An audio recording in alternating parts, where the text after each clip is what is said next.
के साथ जो बहुत ही बेहतरीन रहे इस वीकेंड पर कुछ मिड कैप स्मॉल कैप कंपनियों के नतीजे आए हैं जो वरिंदर को आ रहे हैं पसंद। गुड मॉर्निंग वरिंदर, बताइए कहां से करें शुरुआत आज की। Good morning sir actually last 5 quarter से मिड कैप और स्मॉल कैप ने लार्ज कैप से अच्छा परफॉर्मेंस किया है अर्निंग वाइज, ये डेटा है। और इस बार भी इस क्वार्टर में भी सिमिलर ट्रेंड आ रहा है। अगर आप अच्छे good results and inexpensive valuations देखेंगे तो Gujarat Ambuja exports limited, I think मैंने वीआरएस पे भी कवर किया हुआ है, so that is a disclosure. तो इसके नंबर्स देखिए sir, quarter quarter Y on Y बहुत अच्छे रहे हैं। Excellent set of numbers in terms of gross margins moving to 32% from 26% quarter on quarter, 22% Y on Y. इसका जो मेल प्रोसेसिंग सेगमेंट होता है सर, जो सबसे बड़ा सेगमेंट है कंपनी का, इसने हाईएस्ट एवर क्वार्टरली मार्जिन किए जो 20.5% गए थे। और ये क्या है, अच्छा बात क्या हो रहा है कि जितना कंट्रीब्यूट पहले करता था, आई थिंक 40-41% करता था, अभी 53% कंट्रीब्यूट करने लगा है। 30% आरओसी कंपनी सर, और 10 टाइम पे ट्रेड कर रही है। Excellent set of numbers. Of course, metals or metal ancillary companies have been doing very, very well. So Rain Industries, I think this is one company which is getting stronger every quarter. और again 10 time पे trade करता है, सस्ता stock है sir. Y and Y तो बहुत जबरदस्त numbers दिखेंगे आपको। तो 370 करोड़ एबिटा के सामने EBITDA आया। Even quarter quarter it went up from 580 crore. Sharda energy sir, मगर एक गोदावरी है जिसके नंबर्स बहुत ही शानदार आए हैं। आई थिंक आफ्टर गोदावरी मैंने शारदा एनर्जी के नंबर्स देखे जो इतने स्ट्रॉन्ग नंबर्स आए हैं। अगेन मैं बोलूंगा वाई ऑन वाई मैं नहीं देख रहा हूँ सर, क्वार्टर क्वार्टर देख रहा हूँ। तो क्वार्टर क्वार्टर जो 26% मार्जिन था लास्ट क्वार्टर में, वो बढ़ के अभी 32% हो गया सर। और 5 टाइम टीटीएम पे ट्रेड कर रहा है, तो बहुत सस्ता स्टॉक है। Again Sunflag iron steel, again into that metal space, ये 7 टाइम पे ट्रेड करता है। नंबर्स इसके शानदार आए थे। एबिटा जो 7 करोड़ था एक साल पहले, वो 115 करोड़ हो गया है। बट क्वार्टर क्वार्टर देखिए, वो ज्यादा जरूरी है, वो 105 करोड़ था, तो 10% क्वार्टर क्वार्टर इंप्रूवमेंट भी हुआ है। NIT is growing very steadily sir, मगर I have to look out how numbers for Aptech comes in. But NIT quarter quarter Y and Y growth आ रहा है, which is a good thing.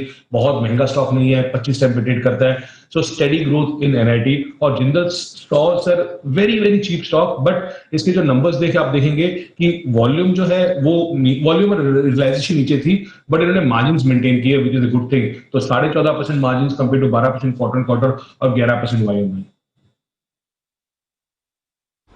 बिल्कुल, तो इस बार फॉर ए चेंज अच्छे mid caps हैं जहां नतीजे मजबूत आते हुए दिखे, और नतीजे मजबूत है लेकिन स्टॉक महंगे हैं। ऐसे कौन से स्टॉक्स हैं जहां पर रिजल्ट्स बढ़िया हैं लेकिन फिर भी खरीदने में थोड़ा सा हिम्मत का कम है? सर दो स्टॉक्स महंगे हैं, महंगे रहेंगे, नजारा टेक्नोलॉजीज और सीडीएसएल। नजारा टेक्नोलॉजीज एटलीस्ट अभी 30 करोड़ का एबिटा करने लगा है सर क्वार्टर में, विच is a great thing. Margin 22% के आसपास आने लगे हैं, पहले लॉस करता था, अभी एटलीस्ट ये दिखा रहा है कि मैं प्रॉफिट कर सकता हूं। तो I think Nazara did very very well this quarter. As I said, महंगे हैं, महंगे रहेंगे। CDSL it has been growing steadily sir, by and by तो बहुत अच्छा ग्रोथ दिखेगा। क्वार्टर क्वार्टर आपको 10-12% इस जैसी कंपनी में मिल जाए, I think it's a very very good thing. तो वो स्टेडीली ग्रोथ आता है, और वही आता ही रहेगा बिकॉज इसका बिजनेस मॉडल ऐसा है। और 60 टाइम पे ट्रेड करता है, तो सस्ता स्टॉक नहीं है सीडीएसएल। ओके, तो ये दो मजबूत नतीजे हैं, लेकिन थोड़े से महंगे। लेकिन कमजोर नतीजों की लिस्ट भी आजकल लंबी बढ़ती जा रही है। बताइए कौन से स्टॉक्स हैं जिनके रिजल्ट्स हैं कमजोर इस वीकेंड पर? सर मैं बार बार बोल रहा हूँ सर, ये केमिकल्स केमिकल्स केमिकल्स सब बहुत ज्यादा वैल्यूएशन दे रहे हैं, बट नंबर्स इनके नहीं आ रहे हैं। एटलीस्ट मार्जिन बहुत ज्यादा हिट कर रहे हैं।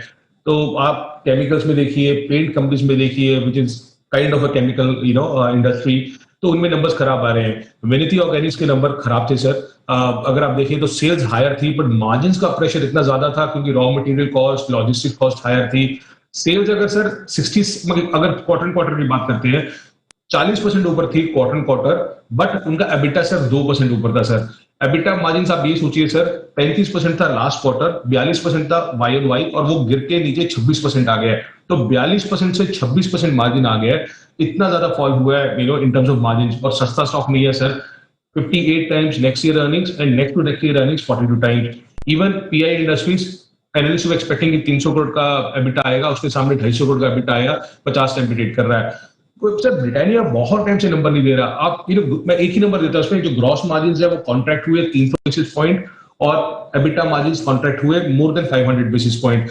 और ऑफ कोर्स अपने को सबको पता है कि किस तरीके से ये 45 टाइम पे महंगा स्टॉक ट्रेड कर रहा है। सो ये सेट ऑफ बास्केट जो मैं आपको बोल रहा हूँ, केमिकल्स, पेंट, कंसाई के नंबर खराब आए थे, are not doing very well. Even sir all this NBFCs जो ऑटो सेक्टर के साथ रिलेटेड है ना, चाहे वो चोलामंडलम हुआ या फिर हमने देखा था वो अपना Mahindra and Mahindra financial services का, इनमें एसेट क्वालिटी का कहीं ना कहीं प्रेशर आ ही रहा है। तो चोलामंडलम का कॉन्टीजेंट प्रोविजन बहुत ज्यादा था, इसलिए ग्रॉस एनपीए नेट एनपीए नीचे आया।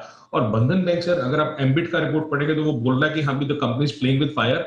अगर आप देखेंगे कि इसमें जो जीएनपीए प्लस रिस्ट्रक्चर्ड लोन्स है सर, वो 14.5% हो गया 7% से कंपैरिजन। और ऑफ कोर्स असम, वेस्ट बंगाल में बहुत ज्यादा इश्यूज रहे हैं जो इस पे और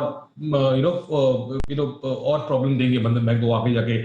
Shriram transport finance again issue sir, इस बार जो प्रोविजन है सर वो 1450 करोड़ हो गया था, लोग सोच रहे थे 650 करोड़ होगा, तो प्रोविजनिंग इतनी बढ़ गई है इसलिए अर्निंग्स मिस आया।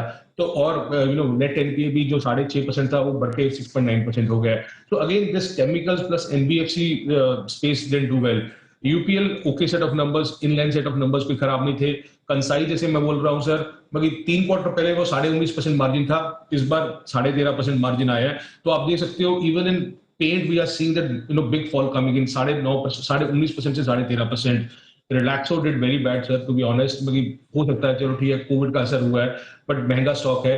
तो जो 22% मार्जिन करता था कम हो गए 13% रिलैक्सो के हो गए हैं। 160 करोड़ से क्वार्टर क्वार्टर कम हो गए, जो एबिटा है वो 66 करोड़ हो गया है। और भेल का सर नंबर्स आपके एनालिस्ट ने भी बता दिए कि खराब थे, बट इसमें एक जो जरूरी चीज थी सर कि मैनेजमेंट ने कैटेगोरिकली डिनाई कर दिया कि कोई भी लैंड सेल और लैंड मोनेटाइजेशन नहीं होगा, क्योंकि लैंड उनका नहीं है।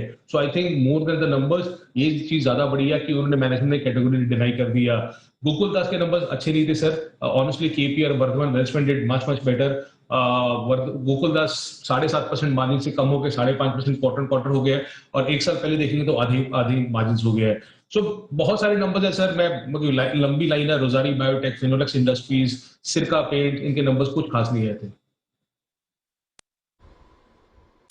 ओके, तो ये है आपके लिए नतीजों का पूरा विश्लेषण। बहुत बहुत शुक्रिया वरिंदर, हमारे रिजल्ट्स का ये पूरा विश्लेषण दर्शकों तक पहुंचाने के लिए। कल सुबह आपसे फिर होगी मुलाकात। आइए